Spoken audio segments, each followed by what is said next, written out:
अस्सलाम वालेकुम जी। उम्मीद करती हूँ आप सब ठीक ठाक होंगे, खैरियत से होंगे, मज़े में होंगे। हम भी बिल्कुल ठीक अल्हम्दुलिल्लाह। तो देख तो आपने लिया ही है कि करेले रखे हुए हैं, इनको नमक लगा के, पानी कह रही हूँ, अच्छी तरह से नमक लगाया है इनको। एक तकरीबन टेबल स्पून हाफ केजी करेले थे और अब जो है ना इन्हें धो के मैंने जो है वो रख दिया बनाने के लिए। साथ में पैन रखा हुआ है, उसमें ऑयल डाला है और उसमें डालूंगी करेले और ये फ्राई करूंगी। लेकिन आज मैं कोई आम करेले नहीं बना रही। करेलों की बड़ी टाइप्स होती हैं, प्याज करेले, दाल करेले, लेकिन आज जो है ना मैं करेले गोश्त बना रही हूँ चिकन के साथ। और ये इतने मजे के बनते हैं ना कि जो करेले पता नहीं क्यों नहीं पसंद होते किसी को, लेकिन जो है ना इनकी करवाहट भी सारी खत्म हो जाएगी और इतने टेस्टी बनेंगे ना कि आपकी तारीफ जरूर होनी है और मेरी भी होगी इंशाल्लाह, मुझे उम्मीद है पूरी। तो इसको फ्राई करने के साथ मैंने कहा कि साथ में थोड़ी कटिंग कर लेते हैं, क्योंकि मैं साथ साथ ही कर रही थी आज जो है ना। वैसे तो साथ साथ करना बहुत ही अजाब है गर्मी में किचन में ना, लेकिन आज जो है ना साथ साथ ही मेरा काम हो रहा है, साथ साथ ही जो है ना कटिंग हो रही है, साथ साथ जो है वो बीच में चूल्हे पे चीजें चढ़ रही हैं। तो 2 प्याज लिए, दोनों को मैंने डिफरेंट डिफरेंट स्टाइल में काटना है। एक मीडियम साइज का प्याज है जिसको मैंने इस तरह से काट लिया है कि छोटे छोटे पीसेस कर लिए हैं, क्योंकि जाहिर है मैंने इनको सबसे पहले इस्तेमाल करना है हांडी में।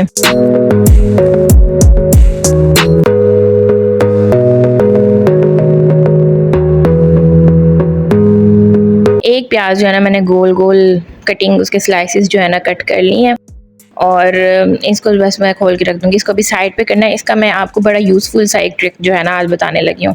अब भी जो है ना कर लेते हैं करेले तकरीबन जो है ना अभी फ्राई हो गए हैं, तो इनको हम बाहर निकालेंगे प्लेट में। अभी अगला काम करेंगे। चिकन जो है ना इसके लिए मैंने तकरीबन आधा किलो ही लिया है।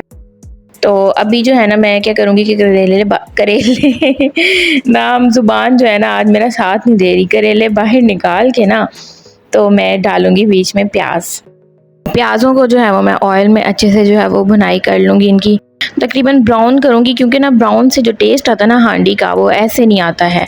साथ में मैंने जो है वो अदरक लहसुन की पेस्ट डाल दी है बीच में, साथ में थोड़ा सा पानी डाला है कि मज़ीद जो प्याज है ना वो ब्राउन ना हो वरना काले हो जाएंगे। तो थोड़ा सा अदरक लहसुन को भूना बीच में और फिर डाल दिया मैंने अपना आधा किलो का चिकन, जो बड़ा अच्छे तरीके से साफ़ हुआ है, नज़र भी आ रहा है आपको, वाइट हुआ हुआ है मेरा चिकन ना। तो इसको बुनाई करूँगी। आज जो है ना पता नहीं क्या मसला है, मेरा कैमरा डाई जाता है, मोबाइल जहाँ पे स्टैंड लगा हुआ है ना वो नीचे हो रहा है बार बार, और इतनी दफ़ा हुआ है कि मुझे अब हो रहा है यार ये तो मैंने गलती कर दी है कि कैमरे का फोकस सही रखना चाहिए था। बीच में जब मैं देखती हूँ अगर नीचे हुआ तो मैं ऊपर कर लेती हूँ, लेकिन कई जगह पे आधा आधा जो है ना जो मेरी हांडी है वो आधी आधी आ रही है, तो उसके लिए पेश की माजरत। कभी कभी जो है ना दूसरों की छोटी छोटी गलतियाँ माफ़ कर देनी चाहिए, बड़ा जो है ना इसका अजर भी है।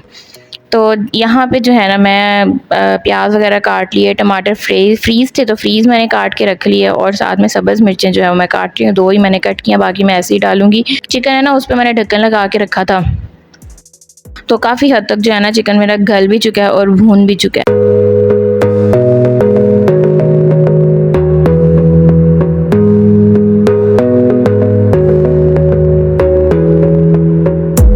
तो अब वो वक्त है जब बीच में डालने हैं टमाटर, और टमाटर के साथ मैं वो जो सब्ज़ मिर्चें काटी थी ना वो भी बीच में ही ऐड करूँगी। तो मेरी आदत है गंदी कि मैं हर चीज़ डाल के पहले जो है ना चम्मच हिलाना शुरू कर देती हूँ। तो कुछ कुछ आपको नज़र नहीं आ रहा, उसके लिए मैंने आपको पहले ही बता दिया। अच्छा, मसाले डाले हैं सारे, सिर्फ 3 मसाले डालते जाते हैं इसमें, नमक, मिर्च और हल्दी, बस यही मैंने भी डाले हैं। ठीक है, 1.5 टीस्पून नमक और 1.5 टीस्पून सुरख मिर्च और बाकी हल्दी चुटकी भर, ये मैंने डाल के जो है वो इनको अच्छे से मिक्स कर लिया। मिक्स करके ढक्कन लगाया, और जब मेरा गोश्त अच्छे से भुन गया, ठीक है, तो फिर उसके बाद वो जो मैंने प्याज काटे थे ना, ये वो पॉइंट है जहाँ पे वो प्याज जो है ना बीच में डालने से ये होगा कि आपकी जो करेले हैं ना वो आपको बिल्कुल भी कड़वे नहीं लगेंगे। ये एक अच्छी सी टिप है जो मैं आपको बता रही हूँ। साथ में जो करेले फ्राई हुए थे वो भी मैंने बीच में डाल दिए, और बस हमारा जो ये है ना बस रेडी है।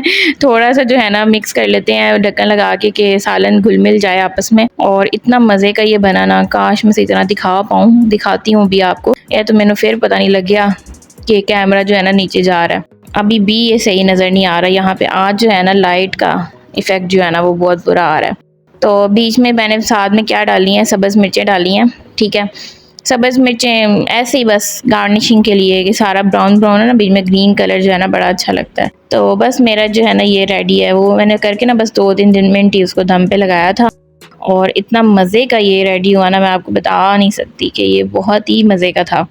सब्ज़ी में अगर चिकन डाला जाए ना तो सब्ज़ी का भी टेस्ट बढ़ जाता है, चिकन भी हो जाता है। तो जो आपके घर में बच्चे हैं, बूढ़े हैं, जवान हैं, जो ऐसी सब्ज़ी नहीं खाते, उनके ऊपर ये टोटका ज़रूर आज़माया करें, बीच में गोश्त डाल लिया करें, तो वो खुशी-खुशी जो है ना खाएँगे, बाहर की चीज़ें खाने से बहुत बेहतर है। करेलों के साथ जो कॉम्बो है ना, वो है कच्ची लस्सी का।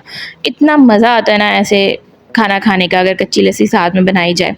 तो यहाँ पे आधी रिकॉर्डिंग मेरी जो है ना हुई नहीं है। जब मैं लस्सी बना रही थी, थोड़ा-सा दूध डाला है और बाकी सारा पानी डाला है और थोड़ा-सा उसके हिसाब से हस्बे ज़ायक़ा नमक डाला है। और यहाँ पे ये कच्ची लस्सी रेडी होगी, मैंने बस ये बना के रख दी कि मियाँ साहब आएँगे, रोटी डालूँगी फटाफट और जो है वो हम खाना खाएँगे। तो उसके बाद जो है वो ये हमारा खाने का टाइम है, जहाँ पे मिराल को भी चेयर पे बिठा दिया और इसको आज थोड़ी-सी मिर्चें लगने वाली, मैंने थोड़ा-सा ना स्पाइसी बनाया। तो ख़ैर मेरी बेटी फिर भी खा लेती है माशाल्लाह माशाल्लाह।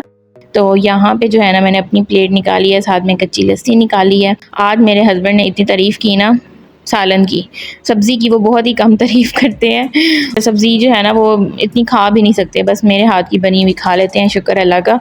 जो है ना उन्होंने खाते ही कहा ज़बरदस्त, मज़ा आ गया ज़बरदस्त। मिराल ने भी खा ही लिया। खैर उसके बाद मिराल का प्ले टाइम हो गया अपने बाबा के साथ और हम भी चलते हैं अब। अपना बहुत सारा ख्याल रखिएगा। वीडियो पसंद आई हो तो लाइक कर लें, चैनल पे नए तो सब्सक्राइब कर लें। अल्लाह हाफ़िज़।